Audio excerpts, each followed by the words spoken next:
Hey guys, We the People 408 here with a 6-week update on the Red Sea Reefer 350. I left off with the water cycling and just kind of waiting for things to level off, and we're now at a point where I've transferred all the livestock in and we're up and running. I'm really excited about how things have evolved with the tank and how quickly the water cycled and got to a point now where the livestock is in and thriving. I guess real quick, in regards to the livestock that's in here now, I'll do a quick sweep of what we've got going on here and kind of explain some of the positioning and things like that of the coral.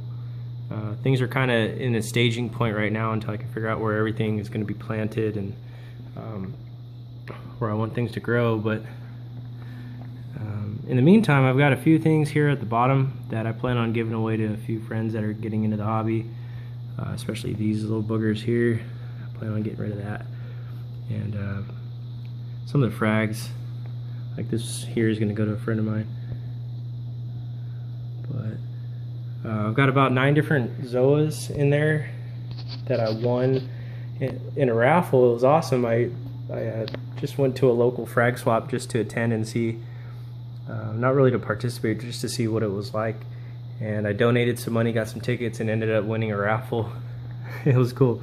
So I put all those frags in my quarantine tank along with everything else that was in there from my 55 hex and got everything stabilized. And then once this water cleared up, I transferred everything over and had it sitting on like a frag, I guess like a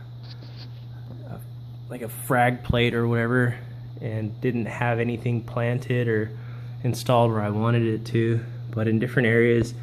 I've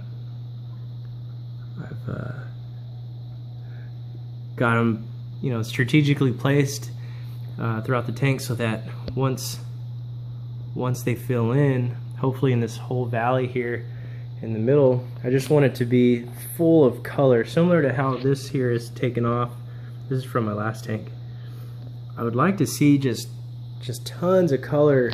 And I am partial to zoanthids. I really love the idea of having a zoa garden, but I've also seen some really cool encrusting corals that I'd like to also implement. But my goal is not to go LPS heavy or SPS heavy in one direction or the other, but to actually have just color. My goal is color and hardiness.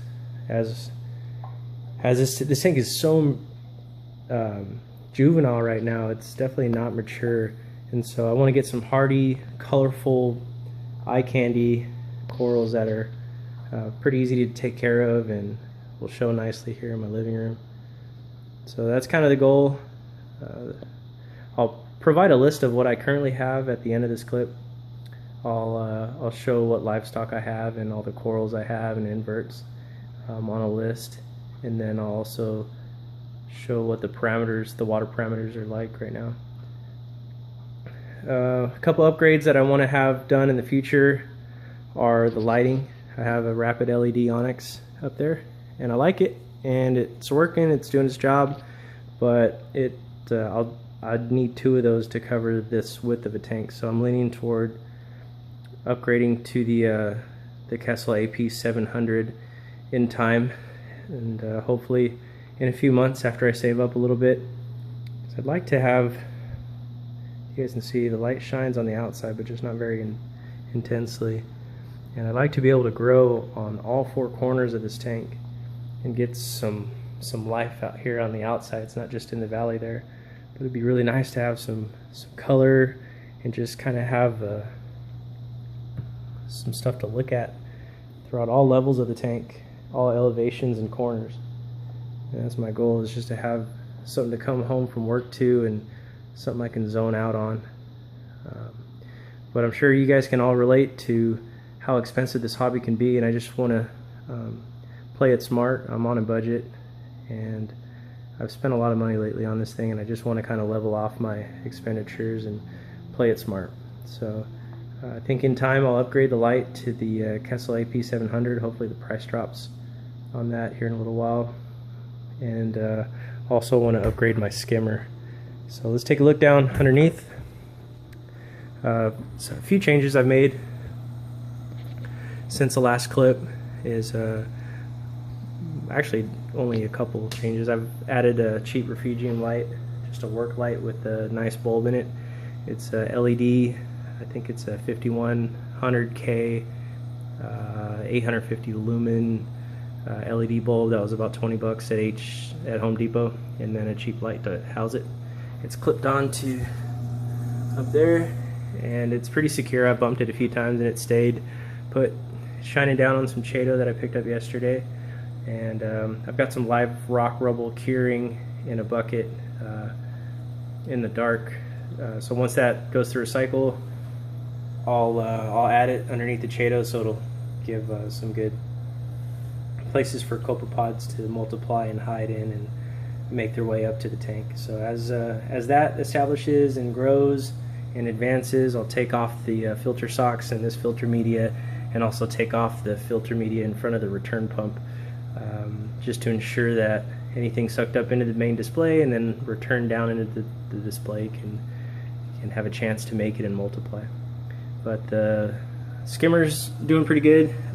Right now it's a little bit more of a wet skim than I prefer, but it's been pulling out a lot of gunk and keeping my parameters steady.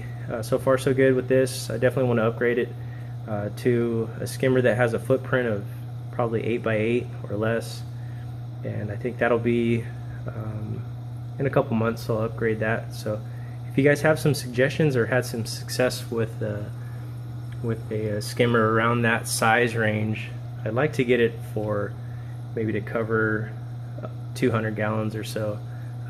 It's a 90-gallon system, but I'd like to do, you guys know how it goes, I'd like to cover up a little bit more than what is there. So if you guys have suggestions, let me know what's been working for you, and I'll lean toward whatever the consensus is.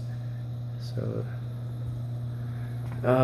some other changes, I've wired things up a little bit neater so everything is contained. Here's my dimmer, here's the gyre controller. I've got my power bar here labeled, and then up here I purchased a delay timer for the skimmer, so in case there is a blackout.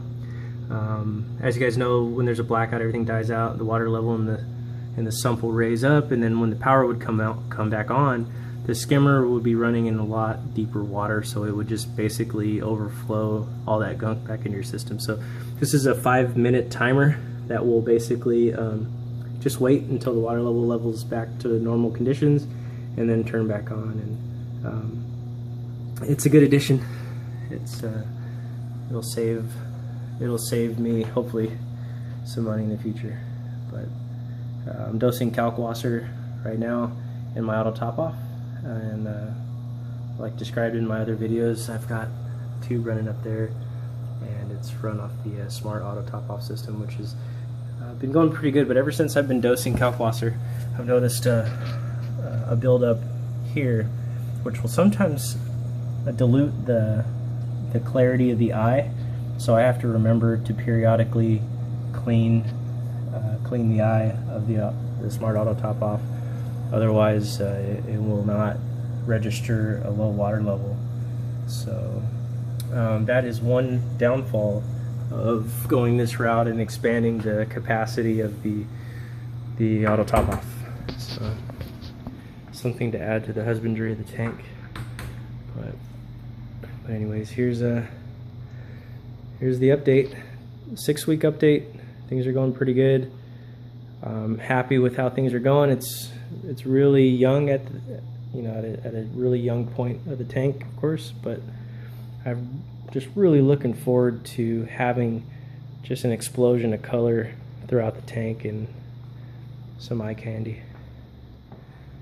But yeah, I appreciate all the comments and all the views that I've been getting through this channel, and hopefully I've helped out some folks and inspired some folks too. Really happy with the Red Sea Reefer 350. This journey will continue with future updates. And at the end of the clip, stay tuned for a livestock list of what I've got in there and also the water parameters. But thanks for tuning in. Until next time.